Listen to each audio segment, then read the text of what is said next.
speak now. Let us no sound still. Can you hear me? We can. Yeah. Okay. Now go ahead, please. Okay. So, did you receive my presentation? Actually, I hear the topic is. I think it's a talk about business and. Okay. And let me continue verbally, or we'll look at the presentation later. So what I was saying is basically if you look at, you have two different types of innovation. One is iterative, the second is more radical. Okay, you have different horizons. So the companies must work in both areas in parallel. So the incremental innovation will bring small iterative improvements. Radical innovation will bring big disruptions. So the companies who are successful financially in top 25 globally, they execute well in the both categories. I think that's an important point. So a recent research that was done comparing, the participants, 5,000 companies has been researched, and if you look at the difference between incremental and radical, the companies who are in the top 25 globally, their incremental improvement is, they are 15% better than other companies, but on radical, they are 35% better. So that's a very important benchmark. So I'm sorry you cannot see my screen. I have a lot of very interesting charts. So also when we say innovation, it's not R&D. It has product innovation, process innovation, organizational innovation, management innovation, production, business model, service innovation. We have to think much broader. So how do you then execute? You start with a benchmarking and a diagnostic. So you need to understand top down the strategic direction of the organization or the business.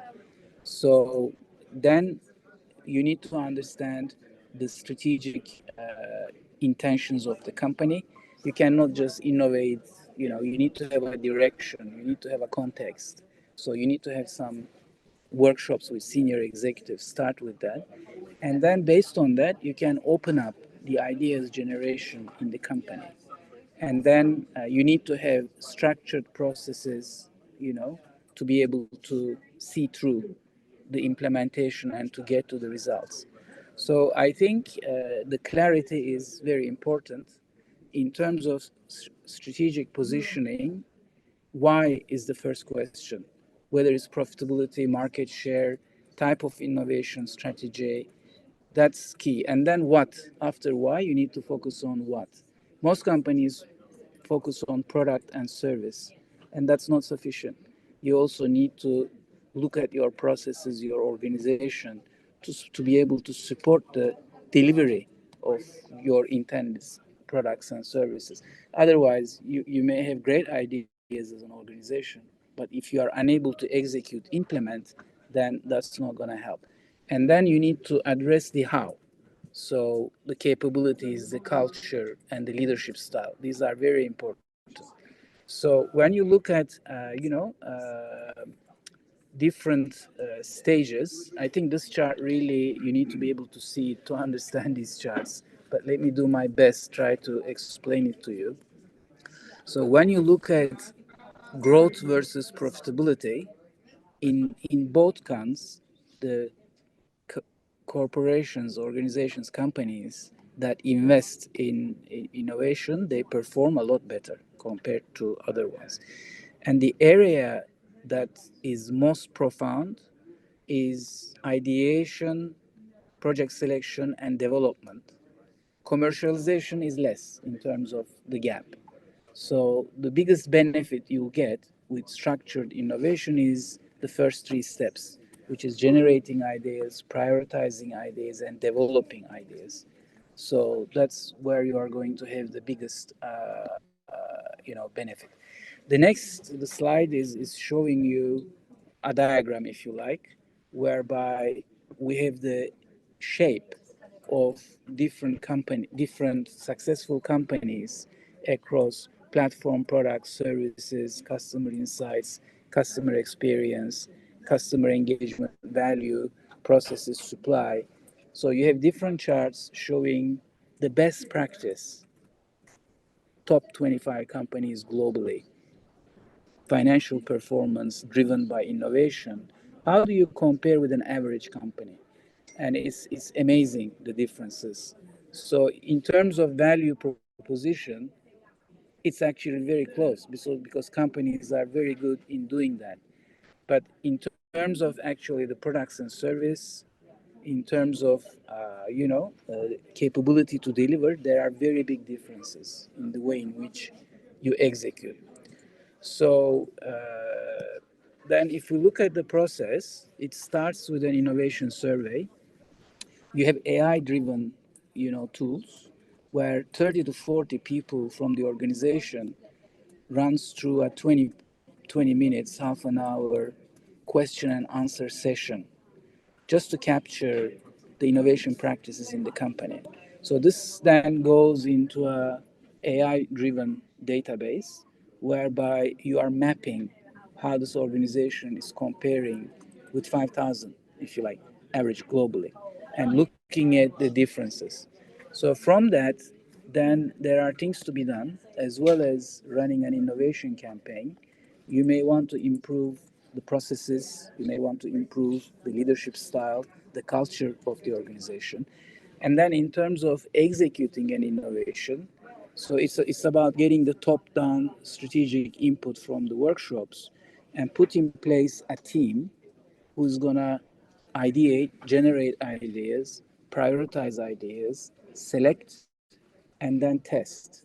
And typically, there is no failure, there is only learning. So what you have to do as an organization when you are trying out innovation ideas, very quickly, you need to be able to assess which ones are going well and which ones aren't. Then you get the innovation lab where you can, especially in digital development, in applications, you can test, you can open up your idea, your prototype to all of your customers and partners and get feedback. And very quickly, you can see which ones are likely to be successful. So, and then after that, once you select an idea to execute, then you are getting into a portfolio management, like a program management. You need to assign teams, you need to develop benefits case, project plans for this implementation of this idea, which will take 6 months, a year, 2 years, depending on what it is. So this is very important. Then the next slide we have is it's a collective process. For instance, we've done a project with an airline recently. We had 30,000 people contributing. So that for that to happen, you need technology. You can't just do workshops and things. You can do some workshops, but you have some innovation platforms that engages the entire organization when everyone can put in their ideas. Those ideas are constantly structured, rationalized, prioritized, executed. So you create a campaign, innovation campaign, you collect ideas, and then you cluster them, and then you develop hypotheses for experiments and contingency plans, and that kind of goes on. And it's a very collective process. So for that to happen, you need a platforms. So for instance, our partner Innovation 360 has got a SaaS platform. Everybody can join in with their mobile platforms, mobile phones. So it enables people to contribute their ideas. They can see the process developing. So it's very, very useful. So I'm sorry we had some technology issues. I couldn't share my slides. We had some very nice slides for you, but that's summarizing my message today on innovation. But I think Mr. Emre, you are next session roundtable manager, right? You can go ahead. Yeah, I think I know, this but is in the schedule. I can do audio, but for whatever reason, I'm unable to share my slides. I can't Go see ahead and send me share again. button. Can you send it via WhatsApp? Send your presentation through WhatsApp. Okay, my next presentation, I will send it to you with WhatsApp. Okay, now is almost, you can closing out, Dr. Mu'nis. Okay, we will inshallah. Thanks, Mr. Ali, Engineer Ali Abu Zanjali, and Dr. Amir Abu Bakr, and Mr. Emre Serpen to join us with the second session for today. Heroes Journey for Entrepreneurs. Thank you again. Thank you, Mr. Dr. Hanadi Al-Mbaraki and her team to invite us again. And I will see you, inshallah, today at 11 p.m. In my session. Thank you so Thanks. much. Thank you. Now, the practitioner session 3 is best practices on artificial intelligence, intelligent ecosystem. It's chairing by Emre serpen. Emre, you will take care about this sessions, and the floor for you. Your participant inside the room. I think it's Chris and you and Fadwa. Where is Fadwa? Fadwa from early morning with us. Okay, very good. We can start. Go ahead. So, go ahead. Chris is available. Maybe. Oh, Fadwa is there. Okay. Go ahead, Emre. Okay. Well, welcome everyone. I think it's a pleasure to chair this session. Clearly, our focus on the session is AI. So that's a very, popular name these days. Most companies are working in AI, and really, the results are phenomenal. So I have a presentation specifically on aviation industry, how AI is applied. So I will send this to Dr. Hanadi now, so she can share on my behalf. And let's start with the first presenter. Who is presenting first, Dr. Hanadi, in our section? Fadwa. Fadwa is first. Yes, Hello, Mr. Fadwa. Great, thanks, Fadwa, for your supporting us and from earlier of yesterday, and you continue with us today. Thank you so much. Yes, please go ahead. Is my voice clear? Yes, please. Good afternoon. First of all, I would like to thank Dr. Hanadi very much for the invitation. I would like to thank everyone for the amazing information that is being provided in this conference. I'm very glad and honored to be with you. So I'm going to share my screen now. Kindly let me know if you can see my screen.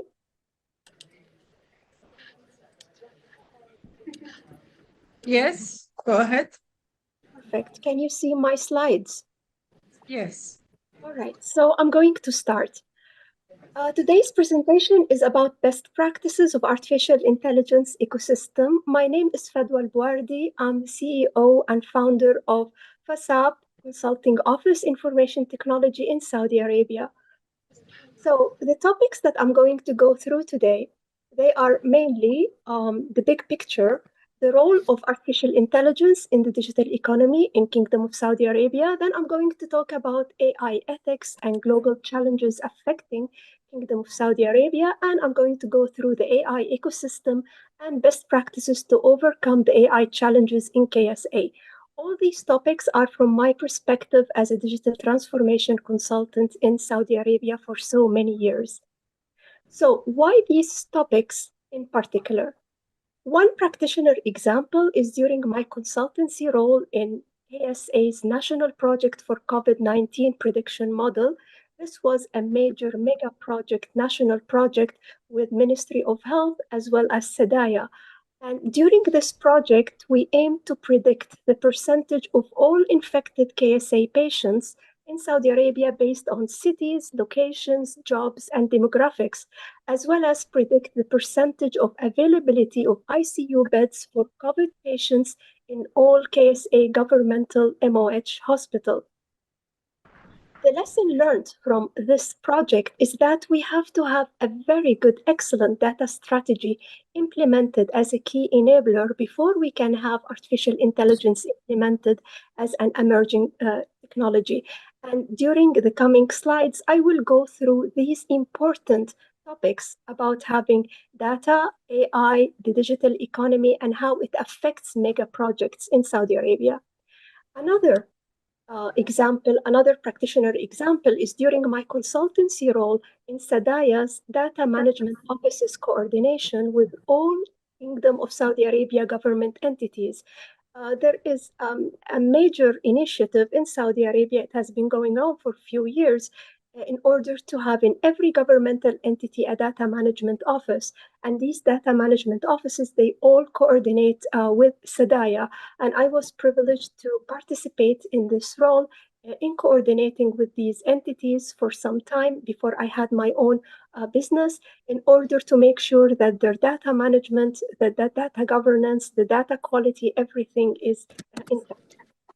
Another practitioner example 3 is during my certified trainer role, because I do provide with my office a lot of trainings and workshops to some of the educational entities, some of the major entities in Saudi Arabia, such as Munsha'at, Wig Academy, universities, and I do provide trainings on the importance of data strategies, AI strategies, and digital economy. So these are the reasons why I chose the previous topics. So first, I'm going to go with the digital economy. According to the World Bank, the digital economy makes up more than 15% of the global GDP and has grown 2.5 times faster over the previous 10 years than the GDP of the physical world. In Saudi Arabia, with its Vision 2030, we aim to increase the digital economy GDP contribution from 13% in 2017 to 19.2% in 2025. And it is expected in general that AI contribution in the global GDP will increase by 14% by the year 2030. Now, when we talk about the role of AI in the digital economy in Saudi Arabia, this slide is one of my favorite slides because it simply helps even researchers to understand where every component of the digital economy resides. And for me as a consultant, I rely very much on this during my work with the different entities, because in this slide, we can define the key defining trends of the digital economy, which is the dominance of digital business models and having the shift from services to experiences, as well as the rise of industry ecosystems. We have the key enablers of the data of the digital economy, which is digital strategies and regulations, digital infrastructure, data, digital skills. We have the emerging technologies, which now in Saudi Arabia, we are very much depending on utilizing all these technologies. We now have 5G, and we are preparing for the future 6G. We have now cloud in almost all the businesses, whether it's government, even public, like we have Sadaya handling the cloud for the government. We have STC for the private sector, and more. We have the IoT. We now have NEOM. NEOM is our major exceptional future city. And NEOM, it will be implementing all the advanced technologies, including IoT and robotics and AI. We have, of course, artificial intelligence as one of the major emerging technologies. We have the big data analytics. We have AR, VR, which we are now utilizing in many of the ministries in Saudi Arabia. We have cybersecurity, and we have ranked like very, very advanced ranking globally in cybersecurity. We have robotics. Also, we have the new business models, which is very important because from my consultancy work, I can see that the banking sector in Saudi Arabia is now depending very much on these new business models related to the fintech and the digital government and the e-commerce and the trade marketplaces and so on. So if we want to know where data is in the digital economy, where is it located? It's a key enabler. And if we want to know where artificial intelligence is in the digital economy, it's an emerging technology. So when we talk about the AI ethics and the global challenges affecting KSA, I was privileged to be a speaker at the United Nations Internet Governance Forum, IGF, last month in October 2023. And based on all the UN IGF panel discussions that I have attended, the challenges that Saudi Arabia is facing with AI, it aligns with the same global challenges when it comes to the ethics of AI.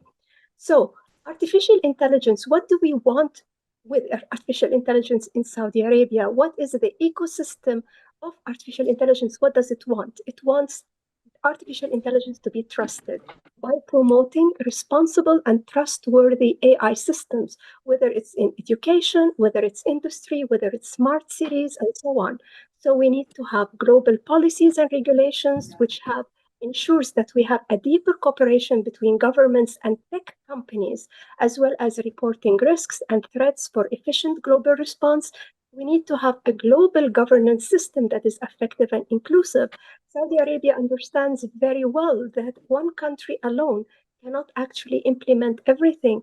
We have risks all over the place. We have cybersecurity risks. We have AI even risks.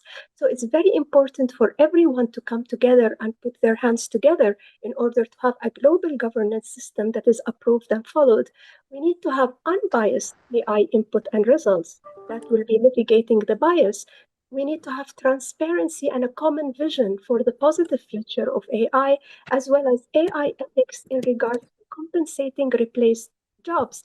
In Saudi Arabia, there is a concern between many of the people about having AI. Is it going to replace our jobs? Is it going to be helping us? So this kind of concern needs to be addressed very well. The threats of artificial intelligence in today's world is the information security and content trust. As you can see, deep fake is everywhere. Sometimes in social media, when I look at posts, I don't even know if the video is authenticated, or is it right, or is it fake. Like, it's becoming very difficult to realize the difference between real videos and fake ones. And this, unfortunately, happens through AI and deepfake. Also, the use of violence and illegal biological weapons. Technology might be in the wrong hands, and it may cause the humanity into a doom end. Increase in cybersecurity attacks. Saudi Arabia, as everybody knows, it has faced a lot, like hundreds of thousands of cybersecurity attacks. And this is what Saudi Arabia is very good in fighting. Now, when we talk about the AI ecosystem and the best practices in Kingdom of Saudi Arabia, as we all know, artificial intelligence is an infinite toolbox where we have concrete applications that use a variety of its tools. There are two levels of AI, prediction and judgment. Right now, the prediction is being done by AI, however, judgment is being done by us, by humans. However, in the future, there is like a dream for the scientists that both prediction and judgment will be done by AI. And that's when we are going to have complete creativity. That's when we are going to have complete innovation, when AI becomes able to judge itself and becomes to be able to tell if its predictions is right or wrong. Now, the applied AI is a top tech trend in 2030, and Saudi Arabia is currently investing in a lot when it comes to AI. Like, AI and machine learning capabilities are creating profound value for KSA enterprises. For example, helping businesses to predict and mitigate the disruptions to global supply chains, sustainable procure products, as well optimizing store operations and delivering better experiences. Right now, we have in Saudi Arabia the smart digital government, where everything is being done digitally. We don't have papers anymore. The Ministry of Justice right now is paperless ministry. Everything is being done through digital means. Even the court cases is being held online. So we don't rely right now on papers, and we are eliminating this totally. And to be honest, I'm happy with it, because I'm very much with sustainability and with going green in general. So if we are looking at the sectors that adopt AI, all these sectors in Saudi Arabia adopt AI, and there is a big window opportunity of innovation in all of these sectors. So if we are looking at smart homes, there are so much that can be done with smart homes, whether it's IoT, whether it's 3D, whether now with the smart city of NEOM, where smart homes are going to be implemented, smart schools, everything. So we are very much in Saudi Arabia open to opportunities and investments whenever it comes to AI and innovation. Also, defense. Defense is a major sector that depends on AI. Also, we have agriculture. Right now, we are depending on having robot harvesters, and so on. Healthcare, as I have mentioned in one of the slides, with the major mega project for the COVID, we were able to build a model which actually predicted if we have shortage in any of the ICU units for patients in one of the hospitals, then we were able to mitigate that. The usage of AI doesn't have an end. It's amazing. And as you can see, these are 24 sectors that adopt AI in Saudi Arabia and in the whole world.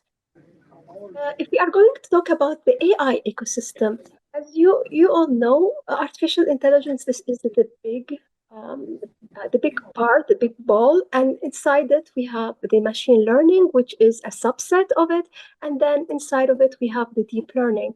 Now, Saudi Arabia has acquired 3,000 NVIDIA GPUs few months back. Each chip priced around $40,000, and this is how Saudi Arabia right now is investing in AI. And from my point of view as a consultant, I see this is going very, very well with the ambition of a Vision 2030, because right now the room of creativity and innovation when it comes to how we can use these GPUs, it is profound. Also, it's very important that in the layers of the AI stack, that technology partners will be enabling companies to develop and deploy machine learning models, as well as having app builders that will solve some of the use cases that customers have, whether it's generative AI or others, and as well as having global services and consulting firms like my own to help enterprise customers implement all of these technologies at a big scale. Now, in order for us to know more about the best practices, it's very important to realize that building the most open and innovative AI ecosystem is very important. So the future of AI industry is for it to be open, just like OpenAI organization did. There are many AI-related hackathons by several Saudi Arabian entities in order to come up with creative AI solutions to technical challenges related to cybersecurity, generative AI, and others. For example, Munsha'at, Sadaya, Kaust, The Garage, Ministry of Health, and others. I have been privileged to be a judge in a few of these hackathons, and I saw how the teams work very hard in order to come up with creative ideas in order to solve some of the AI challenges. The findings based on this is that innovative capabilities in areas such as generative AI will come from all corners of a technology ecosystem all over the world. Also, it's very important to build foundation models, including LLMs, including natural language processing applications, as well as fast evolving AI and machine learning capabilities to address the real industry use cases. As you all know, some AI scenarios don't really succeed. It's very important to keep on trying. If we have 10 use cases, right now, if 5 of them fail, this is not failure. It means that we have to try and to become more and more innovative in order to make them succeed. Also, now Saudi Arabia is utilizing the cloud infrastructure, which is serverless infrastructure, which makes it faster, easier to scale, and also it reduces cost of the physical servers so much. Right now, many enterprises in Saudi Arabia is utilizing the cloud infrastructure. GPUs, as I have mentioned with NVIDIA, GPUs in order to help train the LLMs, as well as quantum computing in order to provide the massive computational capability required for AI research and development. The momentum of AI is incredible, and there is significant acceleration in the number of AI startups and high quality customer care experts. I go to the garage and I can see with every event the number of AI startups in Saudi Arabia. It is amazing, and they need all the support, the acceleration for their work. So the top challenges for the AI implementations in Saudi Arabia and globally is that businesses are rushing to invest in AI and machine learning. However, few see a payoff. 72% of organizations have not successfully adopted and scaled AI ML. It's because of the difficult transition from pilot to products, and this is in Saudi Arabia and everywhere. Also, the model failure in production, stalling team productivity, as well as limited protections against the potential risks from unknown variables, and the challenges in delivering business value from AI and machine learning. Why AI projects end up in a proof of concept graveyard. Sometimes it's a data problem. Just like I have mentioned in my second use case, when I used to work with Sadaya, the aim was to make sure that all the government entities have a data management office. And the data management office is very important because this is the framework where we have data governance, data quality, we have data security, we have data sharing, we have policies for all these components of the data management. This is very important to have a data strategy implemented within every government entity. So 80% of all project time is spent preparing data and not creating value. So one of the key points that I use in my workshops and in my training courses is to make sure that the attendees know the link between data strategy and how to create value and how to reach and achieve the strategic objectives of an organization. This is very important. When this link is being done, then we can have a successful AI implementation. And then also it might be a scale problem because 100x increase in number of models and related queries can also be 7x more costly than we initially planned. So it's very important to be also very creative in the planning phase. You need to know that you are mitigating any risk when it comes to scale and cost. Also, it might be a deployment problem because 5 months to deploy models in production, sometimes it takes 5 months, with 65 of predictive models never being implemented in production. So this is all these points are very important to tackle, as well as, of course, data security and insufficient or low quality biased data, outdated infrastructure, and lack of AI talent. This is one of the findings by McKinsey and Company. It states that it's very difficult while hiring AI-related jobs to find machine learning engineers. This is the more difficult role to find these days, followed by AI data scientists, translators, and so on. I thought that this graph was quite useful. This is very useful because it shows the real case scenario in the market today. And this is an area where even we can have innovation in order to see what we can do with the marketplace and how we can improve these figures. For implementing AI strategies, when we want to implement a successful organizational AI strategy, and this is what I always tell my clients, first of all, you need to ask yourself, why do you need AI and how does it relate to your business objectives? Do you need AI for optimization? Do you need it for increased revenue? Do you need it for operational efficiency? And then the second question, do you have the data for implementation and model training? Is the data properly managed with the data strategy? It's not enough for you to say, I want AI strategy and go ahead with it while your data is kind of messed up. And then, do you have the adequate skill set, the manpower capabilities and tools in your organization? Do you have a data culture? Do you understand when and how and to who you should share data, for example? And then sustainability. Are you looking to monitor and analyze the organization's natural resources?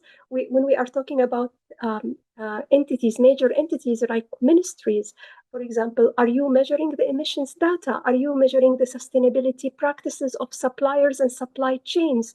Is that why you want to use AI in order to identify areas of improvement?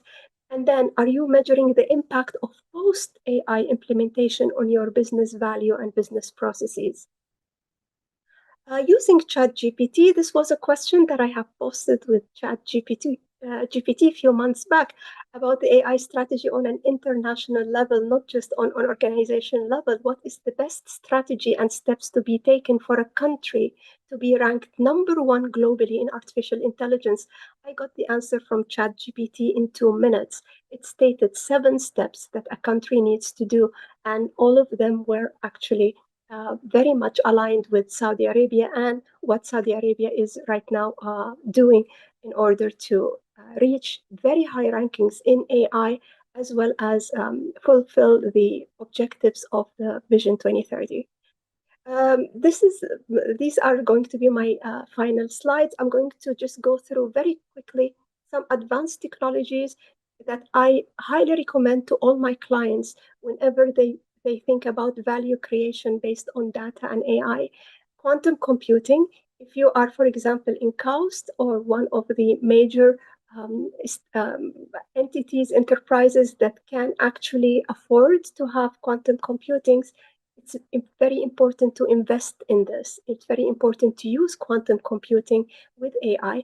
As you know, the difference between quantum computing and classical computing is that quantum computing, it calculates with qubits, which represent 0 and 1 at the same time, unlike the classical computing, which has a transistor which either go 0 or 1. So it saves a lot of time. The second one is the digital twin. Digital twin right now, even in aerospace, it's been a technology that is very much implemented and utilized in Saudi Arabia. And this is a simulation between the real world and a simulation environment. And this has enormous benefits when it comes to safety, when it comes to accuracy, when it comes to maintenance, when it comes to monitoring, and so on. And it can be used not just in aerospace, it can be used in a lot of sectors such as agriculture, automobile, healthcare, smart cities, and so on.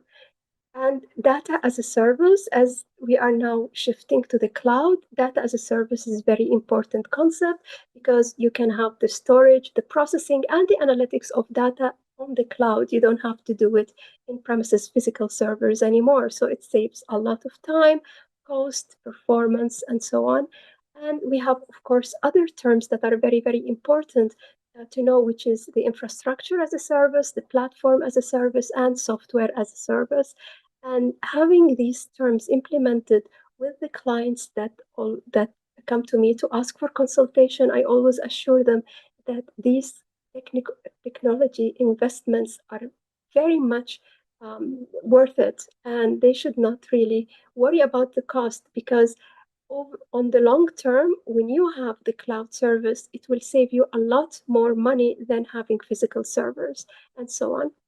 Thank you very much, and I hope that I have provided some insight, and if you have any questions, I'll be more than happy to answer them. Thank you. Well, thank you, Fadwa. This is really an excellent, very informative presentation. So let's have some questions from the audience for this excellent work.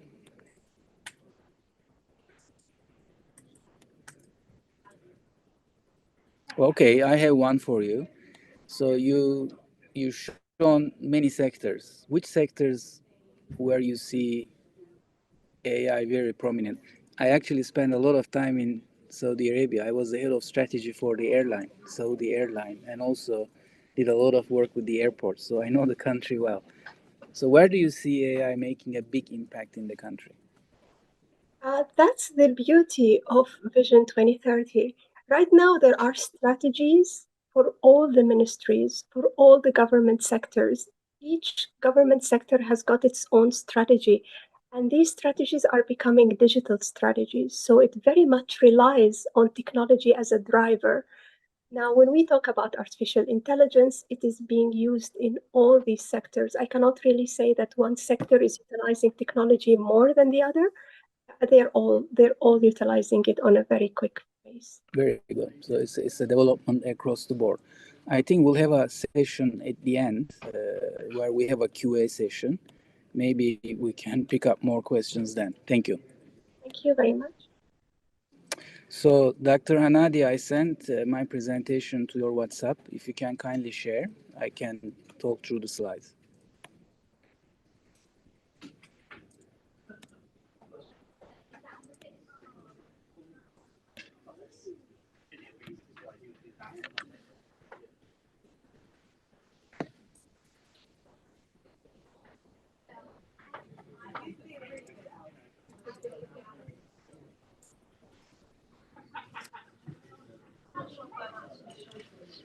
So, Dr. Hanadi?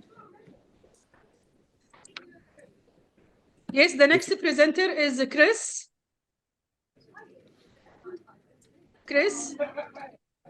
Yes, hello. Yes, hi, how are you? I'm good.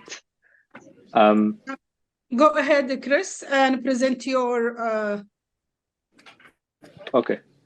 So first of all, thank you, Dr. Hanadi, for inviting me to be part of this conference. And thank you all for joining us today. I think you should be able to see my screen now. And today I want to talk to you about a specific topic, which is basically the future of law and the impact of AI technology on the future of law. So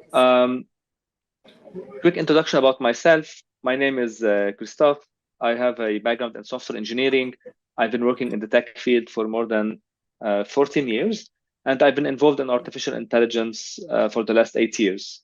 I have an NGO in Lebanon called Beirut AI that's focusing on promoting artificial intelligence, and I'm also the founder and CEO of a company called Zaka that delivers AI training and upskilling programs across the MENA region to help individuals understand and apply artificial intelligence. So today, I want to talk to you about something. And before that, I want to give you a question to kind of think about. How many of you really feel overwhelmed by the speed of technological change? And if you think about it, things are moving really fast. And we've had a lot of things happen so quickly, right? And I'm sure you feel overwhelmed by the speed at which things are moving, because this is my full-time job, and I even can't keep up with all the advancement and everything that's happening. So if you think about it, we are currently living in a world that is fully digital, right? Everything that we have is digital. We are doing this conference right now through digital means, online, internet. You've probably heard about this event also through an online medium, and we're all connected together through the invention of the internet and the whole digital world. And so we really can't imagine our lives nowadays without anything digital to it, without a smartphone, messages, emails, or any form of technology. And if you think about it, 20 years ago, or maybe 25 years ago, the internet did not exist. And then nowadays, again, we can't imagine a world without the internet. And so the pace at which things are moving is very fast, and it's really gonna accelerate in the future. We talk about a lot nowadays about the data and how data is really the new oil, how valuable data is, and why it's useful for people to collect data and mine that data for value. And so now that we've painted this picture of the new world, let's take a step back and think about the technologies that are empowering these worlds, right? That are empowering this new world. So we have to talk first about digital transformation, right? We have to talk about how every company really needs to be fully digital, needs to adopt digital processes to actually be able to operate. It's no longer an option for companies to adopt the digital world. It's actually something they must do. They must adapt, or else they will fail. When we go to digital and we talk about the digital transformation, we have to talk about big data, and we have to talk about how it's important for companies to leverage their data. And once you have data, you can start talking about artificial intelligence. You can start mining that data for value and figuring out ways that you can leverage that data for. Of course, we have technologies like blockchain, like IoT, like cloud computing. All of these technologies are really impacting today's world. So instead of taking a very wide and generic view, I'd like to focus all of these on the legal sector. And you will find out later why I'm focusing on that sector. But if we focus about specifically AI and the legal sector, how is AI helping lawyers, or how can lawyers leverage AI technology? So first of all, AI can take a lot of processes that are usually done by the lawyers and can automate that process, right? It can help them free up their time, to focus on tasks that are more important, more meaningful than to look up something or to write something. So through the introduction of automation, AI is really helping remove a lot of the time spent on useless tasks. It's really helping lawyers improve their legal research because AI can scan and process large amounts of data and then find information much easier and much faster, and it can summarize documents much quicker, for example. So it improves a lot the legal research part. It can help organize the data for any lawyer that's doing e-discovery. It can help them create or generate documents, and we've seen how ChatGPT, for example, can draft any email, any article, or sometimes any legal agreement that you can ask it to. So by leveraging this natural language generation technology, we can also assist lawyers in their creation of the documents and in other administrative tasks as well. So again, AI has a lot of impact on many industries, including the legal industry. And just like everyone else, lawyers are also afraid that AI is going to take over and it's going to replace them, right? Everyone is feeling like with the automation and the way things are moving, they're concerned about how is this affecting their own jobs. And let me tell you that AI will not replace you or any lawyer or anyone else in their jobs. AI will mainly help you become better and more efficient in your job. So someone who knows how to use AI will replace you in the future. And this is why it's very important for everyone to understand what are these new tools and to know how to leverage these tools to learn, to upskill themselves, and to catch up with the trend of where things are going. If you think about applications of AI, we have to talk about the ethical considerations that we have. So first of all, we have to talk about the bias. We're building models, and sometimes these AI models can be biased towards a specific set of people, and that's going to have a very negative effect on the users. So it's important to figure out that the data that you train the model on, the AI on, has to be unbiased data. It has to be fair and has to treat everyone with the same amount of fairness, right? Another important problem we face nowadays is misinformation. So AI, specifically generative AI, can help us create a lot of fake information or fake news.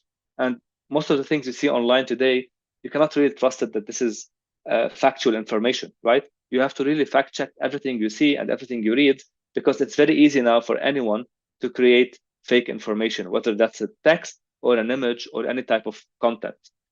And specifically around generative AI as well, we have the problem of intellectual property. So if an AI is creating an image or is creating a song, then who's really the owner of that intellectual property? Who owns the piece of text or image? Is it the AI that created it, or the artist that we use the data for to train the AI? We don't actually know. There's a lot of considerations that we have to really focus on. And I want to talk about another technology that I briefly mentioned initially, which is the blockchain. So if you don't know what the blockchain is a decentralized technology that allows people and different entities to communicate together, to send transactions, and to basically share information in a way that's secure and transparent. And because it leverages its features, the blockchain can have a very secure environment where people can send information together. So it's called blockchain because it's made up of chains of blocks. So a block is a piece of, let's say, a group of data. We can group transactions or different types of data into a block, and then we chain them together into a chain. And that's why it's called blockchain. And the blockchain has 4 main features or 5 main features. We have the immutability of the blockchain, which makes it very hard for people to actually adjust or change the data present on the blockchain.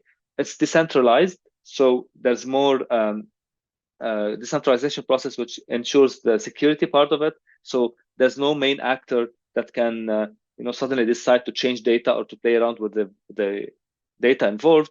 So it's very secure. We also have the cryptography. So everything that is sent on the blockchain is encrypted, and that's why it's secure. We have also the distributed ledgers. Everyone can see all the transactions that are taking place on that blockchain. And we have consensus algorithms, which basically allows all these decentralized parties to come to a consensus and to agree on something.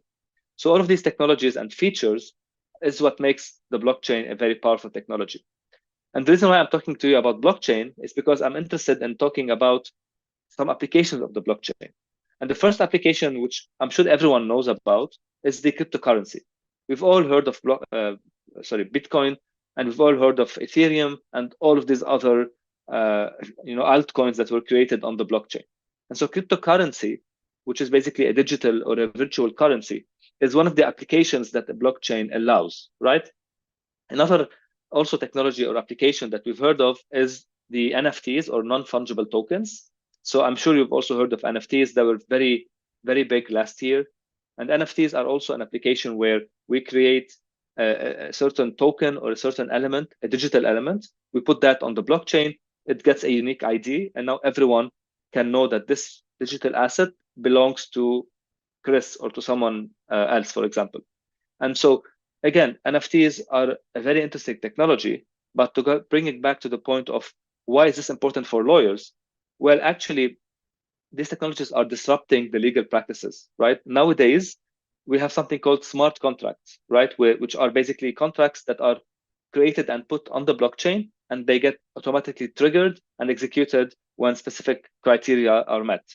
We also have the initial coin offerings, or the ICOs, which are a new way for companies or startups to raise money on the blockchain by selling some coins and raising money from that point. So it's important for lawyers to know these things because it's affecting their jobs, because people nowadays might have some application or use case for a legal case that has to do with the blockchain. And if they come to a lawyer who has no idea what a smart contract is or what ICOs are, how are they gonna help them, right? If you look at the criminal investigations, also a lot of criminals are using Bitcoin or other form of cryptocurrency to launder money or to evade some financial restrictions. And so lawyers also have a job to understand how this technology works so they can actually investigate and catch these criminals. So we come to a point where it's actually about not just about integrating specific technology into the practice, like using ChatGPT to send emails, but it's actually about fully adopting AI technology in the legal practice. And because nowadays, as a lawyer, you're dealing with more tech-savvy clients, it's your job to actually understand the world that these clients live in and help them fix their problems, right? The legal problems. So it's your job to actually keep up with the trend and stay up to date with everything that's happening in the technology side. And so there's a lot of digital tools that can help in the legal practice, from digital signatures to e-filing systems to some softwares that help you manage cases. And again, technology and AI will help you be more efficient, will help you automate some tasks, and will help you make decisions based on data. So in my opinion, the role of lawyers in this AI-driven future of law is, first of all, they have to admit that the change is happening, right? It's no longer an option. It's actually a necessity to adopt technology in the legal practice. So there's no way that you can evade that, which means you have to put a lot of effort to upskill yourself, to reskill yourself, and to train and learn more about these technologies. You also have ethical responsibility. If you're using your client's data, in some of these tools, it's your job to actually make sure that data is confidential and it's secure. And this is where cybersecurity and all of these data practices come into play. And finally, this is very important nowadays. There's no legal framework for AI development in the world. They are being currently discussed at the moment, but there's nothing actually in place. And there's a lot of ways we need to go to actually reach a place where we have specific legal frameworks or laws that are guiding these companies that are building AI models. So it's important for future lawyers to actually focus on building these legal frameworks and helping us regulate in a way the development of artificial intelligence. So to wrap up my presentation, how can someone prepare for AI in the legal profession? And I want to tell you about something that I've noticed recently. If you look at some legal jobs, I've noticed a wave that's been happening, which is basically jobs that are being created that overlap between legal sector and technology sector. So I've seen a lot of data science legal jobs like legal analyst, legal project manager, AI privacy counsel, compliance manager, generative AI associate legal. there's a lot of these new jobs where we're combining the legal side and the tech side. And this is something that's going to keep on growing and growing. And this is obvious from the number of jobs that you can find. If you go to any job site and you look for these jobs, maybe not in the MENA region yet, but in the US and Europe, you've started to see that rise. And so I want to tell you about the program that we launched at Zaka in collaboration with Southern Legal, which are the leading legal publisher in the MENA region. And this program is called the Legal Tech Evolution Program. And it's open to any legal professional, lawyer, or someone working in the legal field who is interested in upskilling themselves and learning about technology, AI, and different things that are impacting their profession. So this program covers technical modules like big data analytics, digital transformation, blockchain, data, cybersecurity, and specifically AI. And we also cover legal modules like data privacy, GDPR, intellectual property, innovative thinking, and other topics as well. If you're interested in learning more about the program, please scan this QR code to go to the website, or just go to legaltechevolution.com and you'll learn more about it. Thank you all for listening. I hope this was useful. And if you have any questions, I'm ready to answer. Excellent. Many thanks, Christophe. It's an excellent presentation. Any questions from anyone?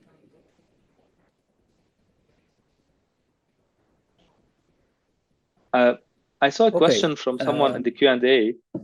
Sorry to interrupt you. He asked about the current state of the Web3.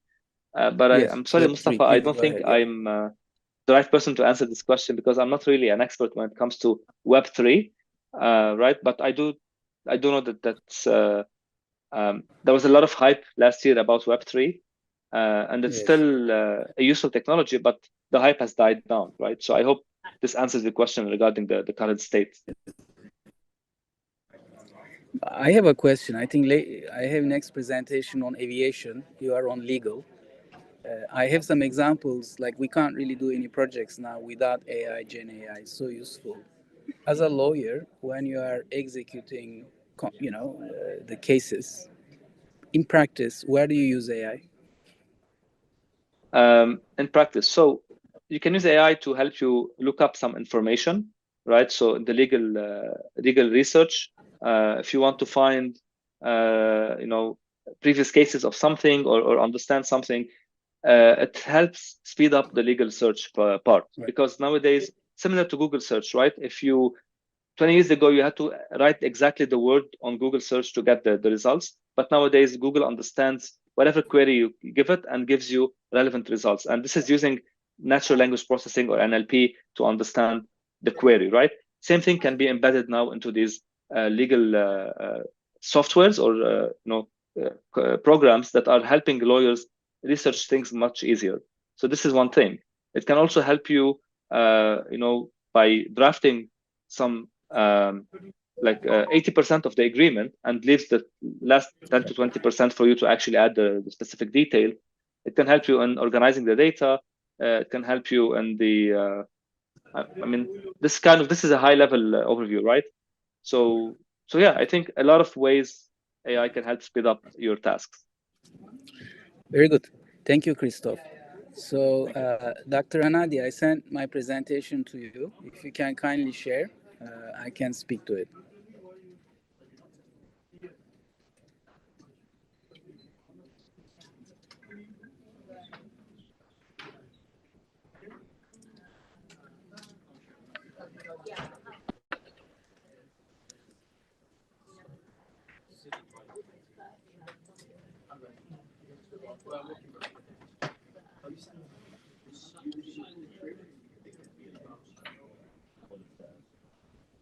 Thank you.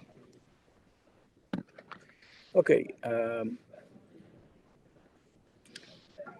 So the screen is small. If we can kindly make it bigger. Yeah, very good. Thank you.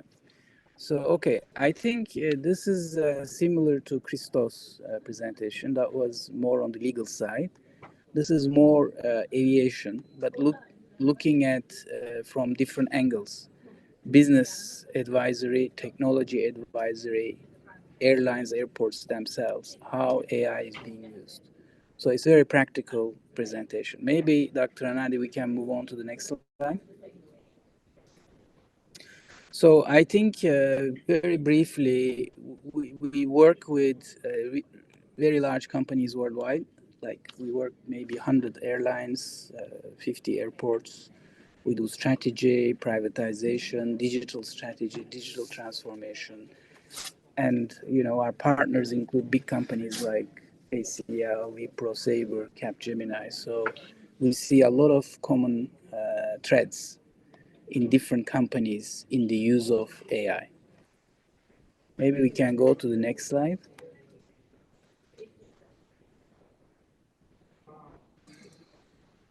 Okay, so if you look at now the whole travel and transport, what are the key trends? Because AI is going to help the business improvement, okay?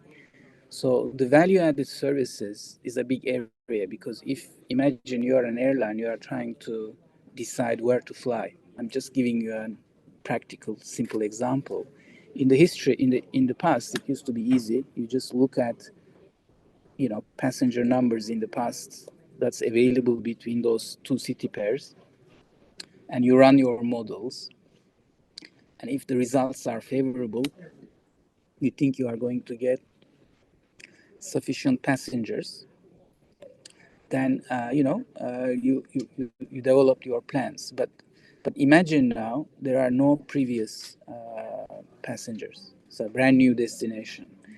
Now AI is giving you an opportunity to search so many different sources very quickly in terms of GDP levels, in terms of, you know, the business sectors, what's going on in the region, and can come up with additional information to passenger numbers. And it may be in some destinations there may not be any. And then it's adding a lot of value. And also it's being used in the optimization algorithms, in the network design. So that's one area. Another area is predictive analytics, whereby you have a lot of information about passenger traffic, where people fly and the airlines operations. So a lot of machine learning and AI is being applied there to improve the performance. And there, the data, I think one of the presenters earlier spoke, the synthetic data becomes very important because AI algorithms needs a lot of data to really become good in adding value in optimization. Another area is connected passenger platforms. So, for instance, at present, when you have difficulty, when you want to change your flight, you call the airline and you get very frustrated. Nobody answers. You have to, go through the phone systems. They ask you about your flight. You spend half an hour and then nothing happens. So it happened to me many times with many airlines. So what's happening now is the operational and the service information on passengers is being deployed, and the AI is context aware. AI knows who that passenger is, where is it going, whether or not he had a problem earlier on, and then you don't need to explain 5 minutes, 10 minutes, I am this, I am that, that's my PNR, that's where I'm going. When you contact, you don't talk to a person, you talk to a chatbot. And the chatbot already knows who you are, what you are doing, what you've experienced. And it's coming up with suggestions for you. So we are going to see this end to end in future. I'll talk more about that in the presentation later. Another area is operations, whether you're assigning pilots and cabin crew to flights or you are engaging, your employees with the company's operations. There you have chatbots doing that, engaging with the customer, with the employee base. For instance, recently I was involved in a project where, by creating an app, AI-driven app, you are improving the relationship between the airlines and the crew. Sustainability is relatively new. I think we are seeing some improvements there. And also another big area is maintenance. Aircraft maintenance is very important. And AI is widely used now to pull the collective experience of experts And if you imagine now engineers, they have Google glasses.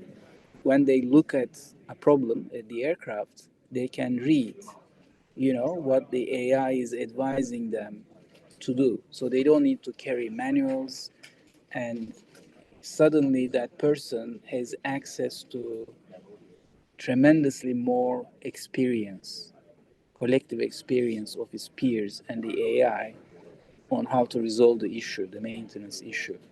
So these are some examples. In the interest of time, maybe Dr. Hanadi, we can move on to the next slide. So this is what you are looking at. This is a typical airline value chain. So you are forecasting the demand, you are designing your network, you are ordering planes, you are deciding what type of aircraft, how many, and then you develop your pricing, your revenue management, your distribution, then you do your operational plan, assigning pilots, cabin crew, maintenance people to tasks, to jobs. Then you are running your engineering, operations control across the board. We are now seeing the green where we see AI is starting to make impact. I already talked about market forecasting, network planning, customer engagement. We already talked about that. Now, pricing and revenue management is a new area where traditionally, the inventory if you imagine an aircraft like 200 seats, you have different blocks, you assign different prices, and when you are buying, if you don't buy early, you see that the prices goes up because pricing algorithms, revenue management algorithms, they close off the cheaper seats because they see that there is more demand to it. The system decides we can sell higher. Now, this is moving to dynamic pricing as a result of machine learning and AI. What that means is there is a unique price for a unique demand at every point, every single time. So in the past, this was impossible because it's too complex. But now this AI is making this possible. The resource management I talked about, predictive MRO I talked about. Augmented reality is virtual and augmented reality is another area. You might have seen a lot of social media, like if you take somebody's picture, yes, and then suddenly that person starts talking, AI makes it bring it alive. Now companies, travel companies, airlines, they are using AI to bring the destinations alive. So as a passenger, you have an idea where you want to visit. You just say, okay, I want to go to Rome, I want to go to Florence, I'm interested in art, I'm interested in Italian food. And suddenly the AI is producing this very engaging, specialized videos, animated videos, appealing to the interest of that particular passenger. So it's context aware. That's very interesting. I talked about context aware chatbots. So anyway, we can now move on to the next slide. So, of course, when we say AI, it's not new really, because the AI has been active for a long time. When you go to customs and integration, you always look at a screen, right? That screen is facial recognition. And even when I was doing my PhD, I've done it in AI. In 80s, 90s, people were working about neural networks. So the function of recognizing somebody's face is actually done by neural networks, which is the foundation of AI. So it's not new. I think it's being used, but now it's becoming much more prominent. For instance, the airlines, IATA, they are working on new initiatives where your face is your passport. You don't need to carry a passport anyway. With the blockchain, I think both presenters before me, they talked about blockchain. The airline and the security organizations can track any passengers from the moment they buy their tickets, even before, because they look at social media. They already know who this person is. Where does he spend his time looking at? Okay, does he a threat? Is he a kind of normal guy, or is he someone that the airline needs to be, aware for. I don't know if you remember this movie, Total Recall, many years ago. It's becoming real now.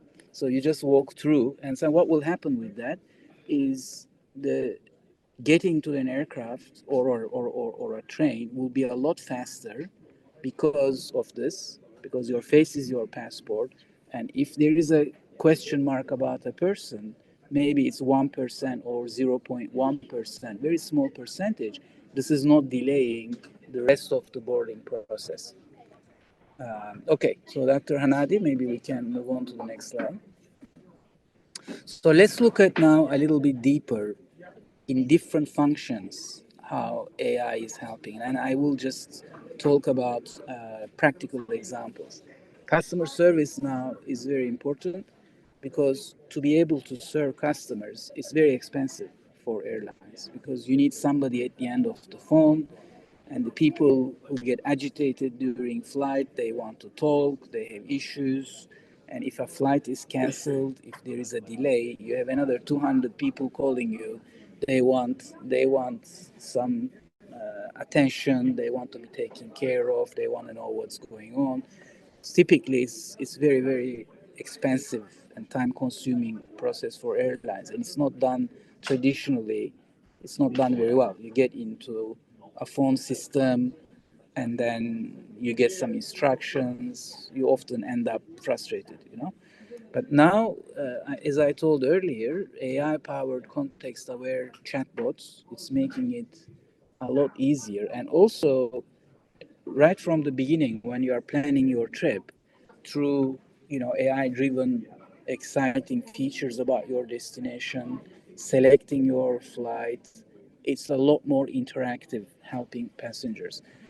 And also, you have AI now analyzing customer behavior. So, for instance, I go to Sweden, Stockholm. I like to go to countryside in the past. So AI now is giving you value propositions when you go to your next trip. Here is something you can do. I think, do I need to speed up, Dr. Hanadi? Okay, No I'll speed problem, up. no problem. We have plenty Okay, of I'll time in speed the up. next session. You can take your time. Okay, I'll try to finish in 10 minutes, okay? Or 5 minutes, if that's okay with you. Yes. No problem. 5 minutes will be okay. Okay, so there is that. So personalized trip offer. So what's happening? You're You might speaking have heard about a very hot issue. The AI now, that the hot issue in the world. Go ahead.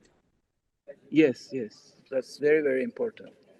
So then, okay, I think you get the idea about customer service. Let's speed up. On the commercial side, yes. So on the commercial side, we talked about pricing, but now also we can talk about optimal onboard sales inventory volumes. In future, we are going to have a lot more digital retail. So right now, when you are an airline, you watch movies, right? In future, just like an airport, you will be able to buy things that are not necessarily on the aircraft. You buy it, but then it's being sent to your home address. So you are going to get a lot of context-aware engagement. AI will know who you are, where you are going, what you like, and it's going to come to you proposals. It says, oh, it's your birthday, it's your daughter, here is a value proposition for you. So it's going to generate a lot more ancillary revenue, non-seat revenue for the passengers. Maybe we can go to the next slide. So on the operations, then there is a lot to be done.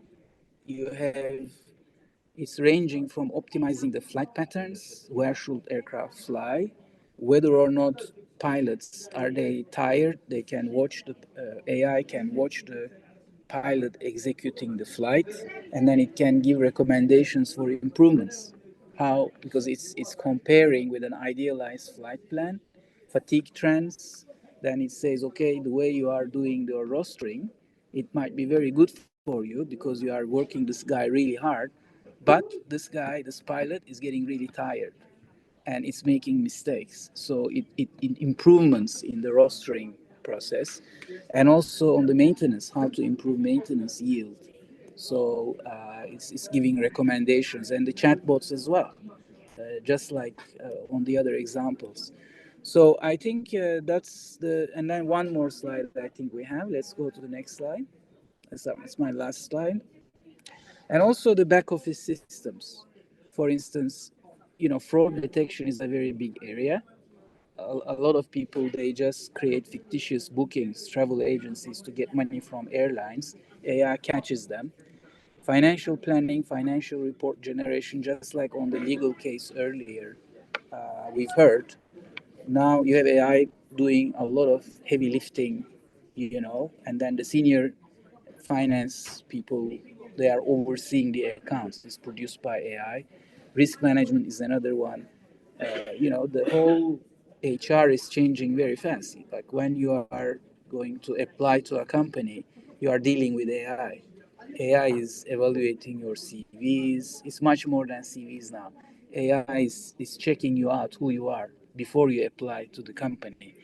Performance management and so on. I remember from the earlier presentation, one of the things I've done 6-7 years ago, I was working with Toronto Airport. The CEO said, "Oh, you know what? The legal department, whenever I ask for a contract, it takes forever for you to send to get me my contract."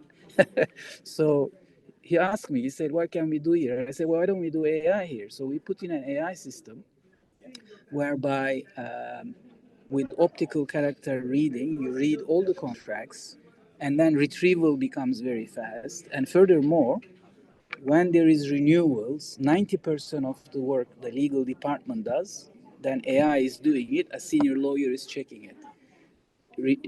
Also we started using at the time, new contracts. So that was 6 years ago, and things moved on a lot since. So that's my presentation. Sorry, it was a bit longer than intended, but if you have any questions, we can discuss. So Dr. Hanadi, I think we hand over to you now, our session. Thank you to all of our presenters, and we look forward to contributing next year. Thank you so much, Emre. Thank you.